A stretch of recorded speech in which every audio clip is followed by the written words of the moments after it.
अच्छा, गौरव जी हमारे एक मेंबर हैं, गौरव तिवारी, 6 महीने से हमारे साथ हैं ये प्राइम मेंबरशिप में। कह रहे हैं कि मैम HAL 4500 की कॉल 138 पर बाई है, क्या करना चाहिए? तो मैम आप इस पर ना थोड़ा होल्ड कर लीजिए, हम डिफेंस स्टॉक्स की बातचीत करेंगे, बर्निंग स्टॉक्स में। मैं उस समय इनका सवाल ले लेता हूँ। मैंने नोट कर लिया गौरव जी आपका सवाल, आप चिंता मत कीजिए। रोहित कुमार जी कह रहे हैं कि MMTC मेरे पास 700 रुपये के रेट पर 700 शेयर है, 70 रुपये के भाव में खरीदा है, अभी क्या करें मैम? MMTC, हालांकि इन्होंने ये नहीं बताया कि कितने टाइम के लिए खरीदा इन्होंने, लेकिन हाँ 70 रुपये के भाव पर 700 क्वांटिटी रखी है। ठीक है, एवरेजिंग करने की जरूरत पड़ेगी। MMTC मैंने आपके थ्रू यहाँ पर रिकमेंड किया था कि एक टारगेट हो गया, लेकिन और इसमें पॉसिबिलिटीज है। तो जो लोग इंपल्सिव बाइंग कर रहे हैं उनको तैयारी से रहना चाहिए कि 64 63 आएगा। सो वो तैयारी आप रखो कि आएगा। देखिए, पुल बैक मूवमेंट होता है, उस कूल ऑफ में आपके पास चॉइस है, आपके पास ऑप्शन है। आप या तो रुक जाइए, लेकिन कई बार रुकने से वो मूवमेंट अपॉर्चुनिटी हाथ से निकल जाती है। सो उस कंडीशन में आप हाफ पैसा लगा लीजिए, जो भी आपने स्टॉक स्पेसिफिक रखा हो उसके लिए, उस पर्टिकुलर स्टॉक के लिए। बाकी जब वो रेंज ट्रिगर्ड हो तब आप वहां पर वो पैसा लगाने की तैयारी रखिए। And that statement is going to be appropriate in MMTC case also. अब यहाँ पर 67 पर है, आपको तैयारी रखनी चाहिए कि 64 63 पर ये आ जाए तो थोड़ा बहुत एडिशन की रिक्वायरमेंट पड़ेगी। नाउ मेटल्स में जो एक कूल ऑफ पीरियड चल रहा है, ये पुल बैक मूवमेंट चल रहा है, ये थोड़े समय के लिए रहेगा ऐसे ही। अब ये थोड़ा समय 2 हफ्ते हो सकता है, 4 हफ्ते हो सकता है। तो उस मूवमेंट में आपके जो भी पसंद के आपके स्टॉक्स हैं उन पर नजर रखो, उनमें एवरेजिंग करने की कोशिश करेगा अच्छे भाव पर। 10-15% तो कहीं नहीं गए, इतना तो आराम से आने वाला है। नाउ MMTC में आपकी तैयारी 63 64 की रखो, थोड़ा बहुत यहाँ पर आ जाए तो एडिशन करिएगा। फर्दर जो टारगेट्स हैं वो इंटैक्टेड है, 72 से लेकर के आप यहाँ पर 90 के भाव के लिए आप इसको होल्ड करके रख सकते हैं। जो नजरिया है वो अगले 3 महीने से 6 महीने का है। तो अब इसमें फिलहाल स्ट्रैटेजी वही है, कोई चेंज स्ट्रैटेजी में नहीं हुआ। जैसे कि हमने पहली बार रिकमेंड किया था, वही स्ट्रैटेजी अभी भी इंटैक्टेड है। ठीक है, परफेक्ट है। शंकर सिंह जी कह रहे हैं, हमारे प्राइम मेंबर है। प्रणाम संदीप जी, अम्बाला मैम। इनके पास मैम एम सुमी यानी मदरसन सुमी है, 45 रुपये पर 600 शेयर हैं। कह रहे हैं कि मुझे 12% का मुनाफा हो रहा है। एक शेयर तो हो गया एम सुमी यानी कि मदरसन सुमी का। दूसरा JSL इनके पास 780 रुपये का लिया हुआ है, 260 शेयर है, जिंदल स्टेनलेस। तीसरा नाम इन्होंने शेयर किया है JSW एनर्जी का, 400 शेयर है, 592 रुपये के रेट पर। कह रहे हैं कि प्रॉफिट कहाँ बुक करें और स्टॉप लॉस भी बताइएगा इनमें। JSW एनर्जी तो देखिए, शो ज्वाइन करने से पहले ही अपने मेंबर्स को मैंने रिकमेंडेशन पर दिया है। तो इट्स अ डिस्क्लोजर, अभी जो भी व्यू होगा डिस्क्लोजर के साथ आप इसको कोरिलेट करके ही आगे उसको देखें। एंड मदरसन संवर्धना डिस्क्लोजर 48 पर 17 नवंबर को हमारे मेंबर्स को रिकमेंड किया गया है, जिसमें कि टारगेट जो एम सुमी में मैंने दिए थे वो 51 से लेकर के 51 55 एंड 60 थे। एंड आज ही उसका पहला टारगेट हिट हुआ है। सो ये हमारे लिए एक एक्टिव कॉल थे, जिसका टारगेट आज ही हिट हुआ है 51 का। नाउ जो आउटलुक है, तीनों टारगेट्स मैंने इसलिए बताया ताकि नजरिया जो है वो क्लियर हो जाए। तो 51 हिट हो चुका है, but 55 and 60 is yet to hit. तो जिस तरह से ऑटो सेक्टर के रिजल्ट आ रहे हैं, जो भी कंपनीज उसके लिए डायरेक्टली OEM करते हैं या फिर उनके लिए पार्ट्स बनाते हैं, या फिर जो प्रॉक्सी उनके लिए किसी न किसी तरह से इस ऑटो एंसिलरी में जुड़े हुए हैं, उन स्टॉक्स में धीरे धीरे मूवमेंट आने की गुंजाइश है। तो जिन लोगों ने पहले एंट्री बनाई है उनका फायदा है, they are already in some profit. हालांकि to be specific, this stock अभी भी यहाँ पर जो आउटलुक है वो पॉजिटिव है। अगर आप हैं तो बने रहिए प्लीज, प्रॉफिट इसमें अभी और गुंजाइश है। ठीक है, परफेक्ट है। ओके, ये बात होगी एंड इस स्टॉक को लेकर। एक JSL रह गया जी, मैम। JSL, देखिए JSL अभी 861 के आसपास में है। I am expecting a small cool off, एक छोटा सा पुल बैक मैं यहाँ पे एक्सपेक्ट कर रही हूँ, जो इसको लगभग 825 तक लेके जा सकता है। तो किसी को भी अगर फ्रेश इन्वेस्टमेंट प्लान करनी है, 825 पे ही करना चाहिए इंस्टेड 862। तो स्टॉक में मूवमेंट स्ट्रांग रहेगा। मतलब फिंगर क्रॉस रखिए कि किसी वजह से 825 आ जाए, ताकि आप एक अच्छे स्ट्रॉन्ग स्टॉक में बने रहे, एक एंट्री मिल सके आपको। स्टॉक में जो आउटलुक है वो बहुत पॉजिटिव है। अगले एक साल का नजरिया अगर हम बात करें संदीप जी, तो ये कुछ भी नहीं तो कम से कम 950 तो ये जाएगा। उसके बाद ट्रेलिंग करके जितना लेके जा सके वो अलग बात है, but 950 is something which is very very likely to hit. And उसके बाद हो सकता है कि 1100 रुपए तक का भी भाव दिखा दे। एक साल का नजरिया हम इसको लेकर के चलेंगे। 1 साल का नज़रिया इसमें हम ले करके चलेंगे। तो इस तरह से आप चाहें तो अपनी पोजीशन बना के चल सकते हैं। ओके, ठीक है, परफेक्ट है। इसके साथ साथ जो और सवाल हमारे पास पहुंच रहे हैं ना, उसमें अगर हम देखें तो ये जो सवाल हमने अभी लिया था शंकर सिंह जी का, उसके बाद रणवीत जी का सवाल है। इनके पास 60 शेयर है मैम डीएलएफ के 709 रुपये के रेट पर। काफ़ी टाइम के बाद डीएलएफ की ओके। चर्चा हुई है। आईसीआईसीआई बैंक है 1390 रुपये के रेट पर। दोनों में शॉर्ट टर्म में क्या व्यू है आपका, पूछ रहे हैं ये। DLF and ICICI bank. हाँ, डीएलएफ 709 रुपये पर, आईसीआईसीआई बैंक 1390 रुपये हाँ, पर। ओके। तो वैसे भी DLF की बात अगर कोई नहीं भी करता तो मैं करने ही वाली थी, क्योंकि यहाँ पर एक ट्रेड अपॉर्चुनिटी थी है। लेकिन चलिए पहले DLF की बात करते हैं, विच इज एट 2708। यहाँ से एक छोटा स्विंग ट्रेड जरूर बनता है, जहां पर हम लोग 735 से लेकर के लगभग 770 रुपए के ये दो टारगेट्स को चेज कर सकते हैं। और रिस्क जो इसमें इन्वॉल्व है वो छोटा है।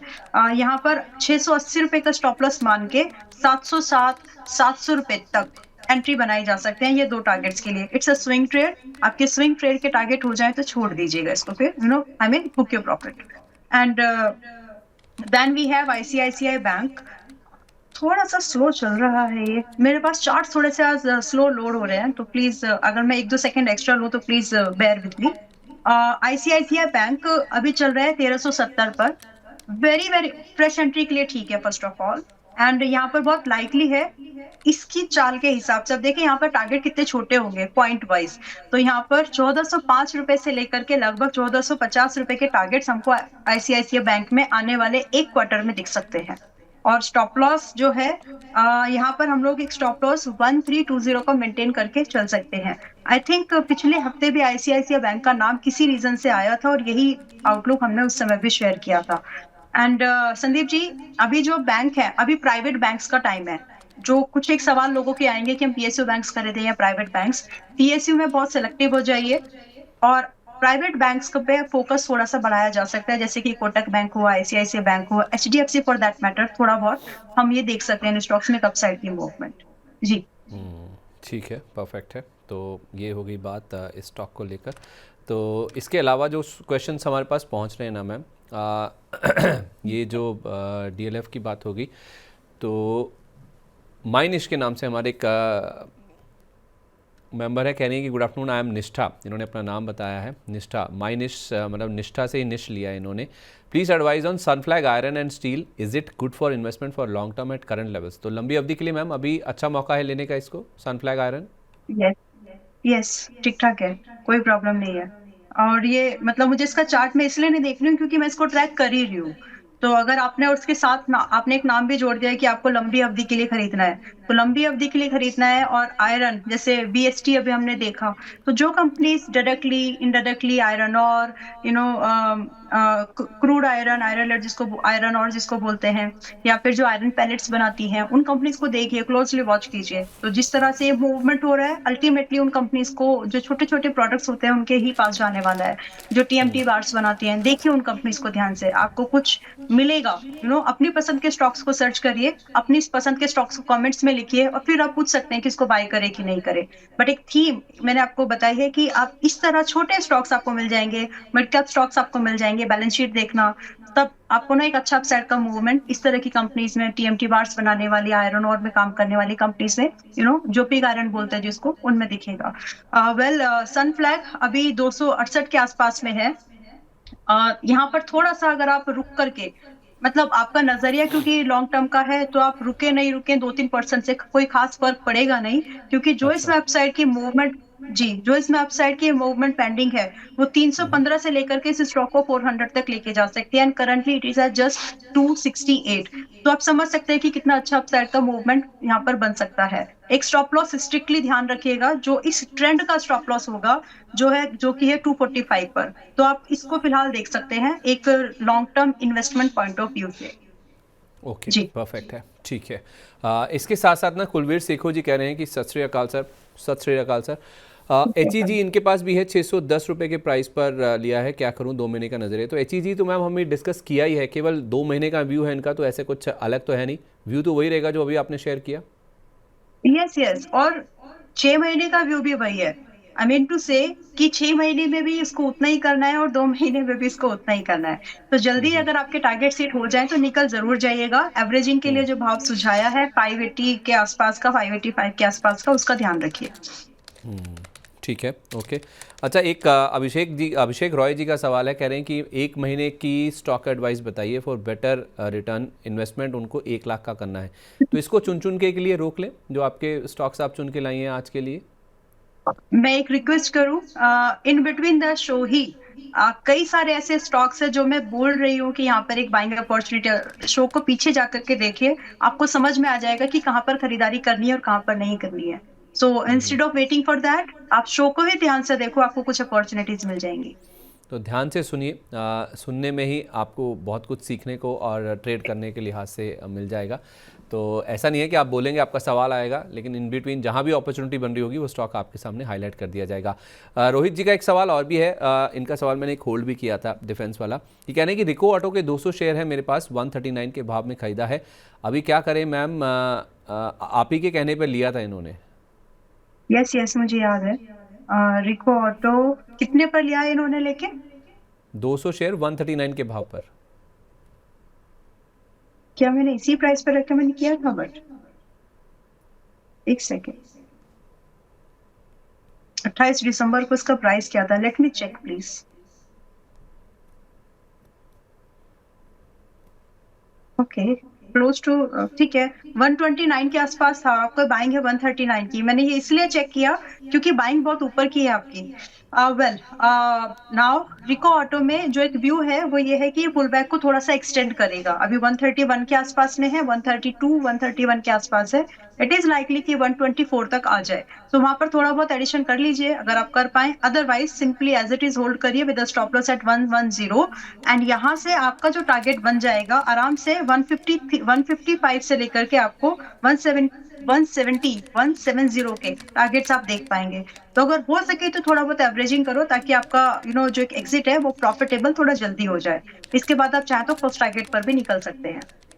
अच्छा, ठीक है, परफेक्ट है। तो इस तरह से आप ज़रूर आप अपना व्यू बना के चल सकते हैं। अच्छा, इनके अलावा ना एक आशु कुमार जी का सवाल है, कह रहे हैं कि मेरे पास महाराष्ट्र बैंक रखे हैं 60 रुपये पर, अदानी एनर्जी सॉल्यूशन है 990 पर, आईएफबी इंडस्ट्रीज़, आईएफबी एग्रो नहीं, आईएफबी इंडस्ट्रीज़ 1720 रुपये का लिया हुआ है। पॉसिबल टारगेट क्या होंगे अगला 1 से 2 महीना अगर आप मान के चलें तो? मैं एक एक करके स्टॉक ऐड करूंगी। एक तो आईएफबी इंडस्ट्रीज हो गया, एक अडानी, बैंक ऑफ महाराष्ट्र, एक अदानी एनर्जी। अडानी एनर्जी, अडानी कौन सा एनर्जी? ग्रीन के Adani Adani energy energy solutions, solutions, energy Adani energy solutions होगा। सॉल्यूशंस, जी जी जी। ठीक है, and bank of Maharashtra. Okay, I am ready with my list. So let's start with bank of Maharashtra, जो कि अभी चल रहा है लगभग 64 के पास में। यस, तो फिलहाल आपका 1-2 महीने का व्यू है। तो देखिए, पहले 1-2 महीने के टारगेट समझ लीजिए और उसके बाद अगर आपको एवरेजिंग कंफर्टेबल हो तो ही करें, otherwise you can consider to book your profit. मतलब जो इसमें फर्दर, जो इसमें अभी 64 के आसपास है, जो फर्दर आते हुए टारगेट है वो 67 के है। It was our recommendation also actually. और यहाँ से जो दूसरा टारगेट आपको दिख सकता है वो 72 का है। So this is about PSU bank में महाराष्ट्र को अगर आप देख रहे हैं तो। नाउ ये चीज ध्यान में रखें कि अगर आप ऑलरेडी एक प्रॉफिट में हैं तो आपका जो ट्रेलिंग है वो 60 रुपए से नीचे का नहीं होना चाहिए। और अगर किसी को फ्रेश बाइंग के बारे में सोचना है तो 62 रुपीज से पहले नहीं होना चाहिए। सो ये 2-3 चीजों का ध्यान में रखिए। अगर फ्रेश बाइंग के बारे में सोच रहे हो तो 62, स्टॉप लॉस शुड बी 60। और अगर आप पहले फ्रेश पहले से होल्ड कर रहे हैं तो भी ट्रेलिंग आपका 60 पर हो जाना चाहिए ताकि आपका प्रॉफिट जो है वो सिक्योर हो सके। तो बस 1-2 महीने के व्यू में इससे ज्यादा की एक्सपेक्टेशन आप इससे नहीं रख सकते। अच्छा खासा चला है ये। Now we have Adani Energy Solutions which is at 1045 as of now. इसमें भी सिमिलर व्यू है। थोड़ा बहुत ही ये आपको कूल ऑफ होते हुए दिखेगा before further next upside movement which is likely to happen. और इसमें जो फ्रेश एंट्री बननी चाहिए it should be near to 1020 से लेकर के 1030 के आसपास। अभी 15 पॉइंट का कम से कम और डिक्लाइन का वेट कर लेना चाहिए। यहाँ पर जो फर्दर टारगेट्स बनते हैं वो 1100 ऑनवर्ड्स, लगभग हमको 1200 तक के मिल सकते हैं। स्टॉप लॉस की बात करेंगे तो स्टॉप लॉस यहाँ पर 960 शुड बी मेंटेन। ठीक है, देन ओके। इन्होंने दिया है यस आईएफबी इंडस्ट्रीज, जो कि एक न्यूली लिस्टेड कंपनी है, एंड इस कंपनी का IPO I think it's not that one, okay, no not that one, ये दूसरी है। वेल मेरे दिमाग में 10 को आ गया था, पता नहीं कहाँ से। चलिए 1585 के आसपास ये अभी है। यहाँ पर फिलहाल एक वेट एंड वॉच वाली अप्रोच अगर आप रख सकें तो बेटर, लेकिन अगर आप सिंपल आप इसमें एक वेट एंड वॉच वाली अप्रोच ही रखें तो ज्यादा बेटर रहेगा। अगर ये आपको 1450 पर मिले, it is much better than current price, जो कि अभी 1585 का है। तो थोड़ा सा या तो 1450 का वेट करिए, और else wait for a breakout which is above 1660, 1660 के ऊपर, या फिर 1550 के 1450 के आसपास, और अभी ये कहीं बीच में है। तो दोनों प्राइस अलर्ट लगा के रखिए, जो पहले ट्रिगर हो उसके हिसाब से आप ट्रेड प्लान कर सकते हैं। स्टॉप लॉस में दोनों कंडीशन में अलग अलग है। अगर 1660 के ऊपर निकलता है तो आपका स्टॉप लॉस 1500 का मेंटेन करके आप लगभग 1830 से 2000 के टारगेट को चेस कर सकते हैं। एंड अगर आपको 1450 की एंट्री मिल जाए तो आपका स्टॉप लॉस आप 1350 का मेंटेन करके सेम टारगेट, जो कि 1600 1830 और 2000 का चेस कर सकते हैं। और दैट्स द वे। ठीक है, परफेक्ट है। एक सवाल और ले रहा हूँ मैम, सुशील जी का सवाल से ज़्यादा थोड़ा इन्होंने अपना एक्सपीरियंस भी शेयर किया है इसमें। ये कह रहे हैं कि सर जी वी रिटेलर्स, मतलब हमारे जैसे जो छोटे निवेशक हैं, रिटेल निवेशक हैं, उनके पास अमूमन टेक्निकल नॉलेज नहीं होती है और उसके बिना ही 15 से 20 स्टॉक्स होते हैं, और एक्सपर्ट जिनके पास टेक्निकल नॉलेज होती हैं आपके जैसे, वो केवल 1 से 2 स्टॉक्स रखते हैं, जबकि उनके पास पूरी नॉलेज होती है। तो it amuse me, scare me and confuse me, just on a lighter note. Okay तो सबसे पहले तो मैं एक चीज बताती हूँ कि किसी के पास भी, चाहे आपको कोई कितना भी बड़ी बड़ी बातें, मतलब ठीक है, बट कोई भी, बहुत लोग, कम लोग ऐसे मिलेंगे जो 10 से कम स्टॉक्स अपने पोर्टफोलियो में एट ए टाइम रखते हो, and it's not advisable also. आप एक बार को 2-3 म्यूचुअल फंड जरूर रख सकते हैं, बट आप स्टॉक 10 से कम रख रहे हैं, दैट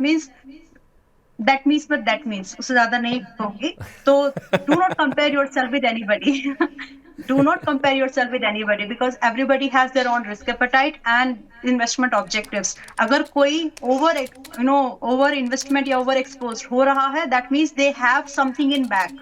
उनके पास एक बैक कुछ तो होगा बैकएंड में जो उनको सपोर्ट कर सकता है।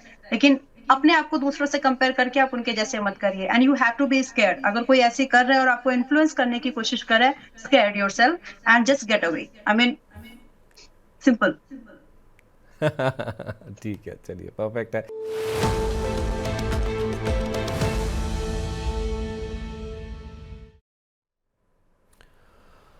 चलिए मैम, अब वो समय आ गया है जो सवाल मैंने रोक लिया था अभिषेक रॉय जी का, जो कह रहे थे कि 1 महीने का मुझे स्टॉक एडवाइस बताइए, मुझे 1 लाख रुपए का इन्वेस्टमेंट करना है 1 महीना, या फिर जो भी टाइम फ्रेम आप चुने, जो शेयर आप चुन के लाई हैं हमारे दर्शकों के लिए स्पेसिफिकली। वैसे तो रनिंग शो में भी आपने कहा बहुत सारे आइडियाज़ डिस्कस हुए हैं, लेकिन कोई स्पेसिफिक ऐसे चार्ट्स फॉर्मेशन जो आपको बहुत अच्छे लग रहे हो?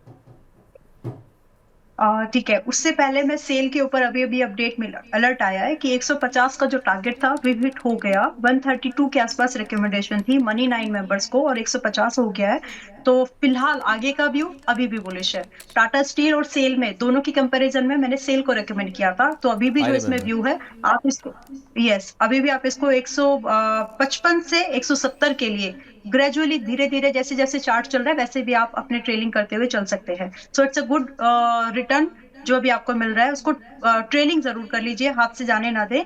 जिसमें कि 140 रुपए, 142 रुपए, ये ट्रेलिंग 140 142 आपकी बाइंग के ऊपर डिपेंड है, तो आप इसको जरूर लगा करके रख लीजिएगा।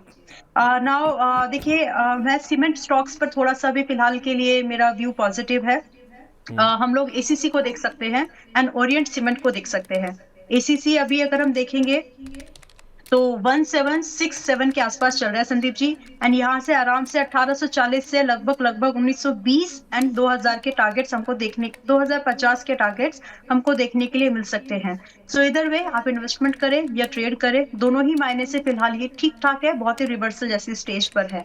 और इसमें जो हम एक स्टॉप लॉस मेंटेन करेंगे वो 1680 का होगा। तो यहाँ पर भी एक अच्छा खासा अपसाइड का मूवमेंट बाकी है, जो कि सीमेंट स्टॉक्स में होना है। पिछले हफ्ते हम लोगों ने रैमको सीमेंट डिस्कस किया था, एक और स्टॉक जो आज ऐड किया है वो ओरिएंट एसीसी है। एंड नेक्स्ट स्टॉक जो मेरी लिस्ट में है वो है ओरिएंट सीमेंट। पिछले हफ्ते किसी का सवाल भी आया था कि हमने बाय किया है 172 के आसपास, क्या करें। सो उस समय भी मैंने यही बोला था, ना तो टारगेट हुआ है ना ही स्टॉप लॉस, अभी आप इसको होल्ड कर सकते हैं।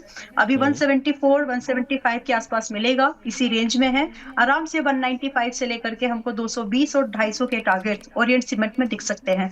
कंपैरेटिवली एसीसी से ज्यादा मूवमेंट यहाँ पर पॉसिबल है परसेंटेज वाइज, तो एक्सपोजर को थोड़ा सा लिमिट कर लीजिएगा, क्योंकि स्टॉप लॉस भी एसीसी से परसेंटेज वाइज बड़ा ही है। तो यहाँ पर जो स्टॉप लॉस है वो 155 का मेंटेन करके चलना है। इन दोनों दूसरा स्टॉक्स में स्टॉक व्यू क्या है? व्यू क्या रखे चलना है दोनों स्टॉक्स में? लगभग 2 से 3 महीने 4 महीने का व्यू तो कम से कम रखिए। जल्दी हो जाए तो अच्छी बात है, लेकिन उतनी तैयारी करके ही रखिएगा, ठीक है। अगर सारे और आप कुछ टारगेट्स कह को रही थी? चेज किया जाता है तो। जी, हाँ, और दूसरा कुछ आप एक कह रही नेक्स्ट थी? स्टॉक है वोल्टास। जी, अच्छा। वोल्टास जो कि थर्ड, हाँ, वोल्टास को मैंने जो बोला था कि आप एलजी वगैरह से निकल करके कुछ अच्छे स्टॉक्स देख सकते हैं, हाँ हाँ जो कि हाँ हाँ। फिलहाल मूवमेंट करने के लिए कंफर्मेशन दे रहे हैं, है ना। तो Voltas could be one of them, जिस जो कि अभी 1475 के आसपास है अभी की मार्केट में। आराम से यहाँ पर हमको 1520 से लेकर के लगभग लगभग 1680 के टारगेट्स दिख सकते हैं। तो वोल्टास को कंसीडर किया जा सकता है, जिसमें कि स्टॉप लॉस जो है 1320 का एक मेंटेन करेंगे तो इट्स मोर देन सफिशिएंट। ठीक है, तो आपने 3 जी। स्टॉक्स बताए हैं जहाँ पे आपको नज़र रखनी चाहिए। इसमें एसीसी है, यहाँ पे आप खरीदारी कीजिए। 1984, 1920, 2050 तक के टारगेट आपको आराम से यहाँ दिख जाएंगे, और 1680 रुपये का आपको स्टॉप लॉस मेंटेन करना है। और दूसरा नाम जो कि सीमेंट पैक से ही है वो है ओरिएंट सीमेंट का। 174, 85, 175 के आसपास ये है। 155 रुपये, 20 रुपये नीचे का स्टॉप लॉस लगा लीजिए। पहला टारगेट 195, फिर 220, फिर 250 रुपये तक के टारगेट्स यहाँ देखने को मिल सकते हैं। और तीसरा नाम जो है वो है वोल्टास का। यहाँ पे अगर आप खरीदारी करते हैं 1474 रुपये के आसपास, तो आपको 1520, 1680 ये टारगेट के रूप में दिखेंगे, और 1320 रुपये का आपको यहाँ पे स्टॉप लॉस रखना होगा। बहुत शुक्रिया मैम आपका, ये सारे स्टॉक्स आइडियाज़ शेयर करने के लिए, दर्शकों के सवालों के जवाब देने के लिए, बजट पर, वेनेजुएला से जुड़ा हुआ जो इशू है उस पर अपनी राय शेयर करने के लिए। जिन भी मुद्दों पर, जिन भी स्टॉक्स पर हमने चर्चा की है, कोई डिस्क्लेमर? देखिए, बहुत सारे स्टॉक्स डिस्कस हुए हैं, मोस्ट ऑफ द स्टॉक्स ऐसे थे जो बजी हैं। हमारे पास भी मेंबर्स की क्वेरीज आती है, तो उनको सिमिलर व्यू शेयर किया जाता है जो आप लोगों के, मतलब this is a very unbiased thing, जो लोगों के पास में है, वही आपके साथ भी शेयर किया है। अदर देन दैट, कुछ स्टॉक्स ऐसे स्पेसिफिक रहे हैं जहाँ पर ट्रेड रिकमेंडेशन गई है, चाहे वो शॉर्ट टर्म के लिए हो, मिड टर्म के लिए हो, या फिर long term investment point of view से गई हो। तो वही चीज स्टॉक शफलिंग जिसको हम बोलते हैं, वो वहां पर रह सकती है। But as far as my portfolio concern, तो एचएल का नाम आया था। I hold only 1 unit of that just for tracking purpose. Rest और कोई ऐसा स्टॉक नहीं था जो मेरे पर्सनल पोर्टफोलियो में मैं भी होल्ड कर रही हूँ और डिस्क्लोज ना किया हो। On this note, trading and investment are subject to market risk.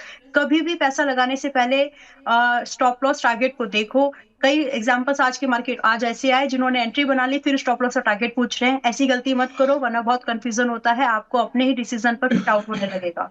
तो पैसा लगाने से पहले अपने डिसीजंस को, अपने रिस्क को समझते हुए पैसा लगाइए। Thank you so much.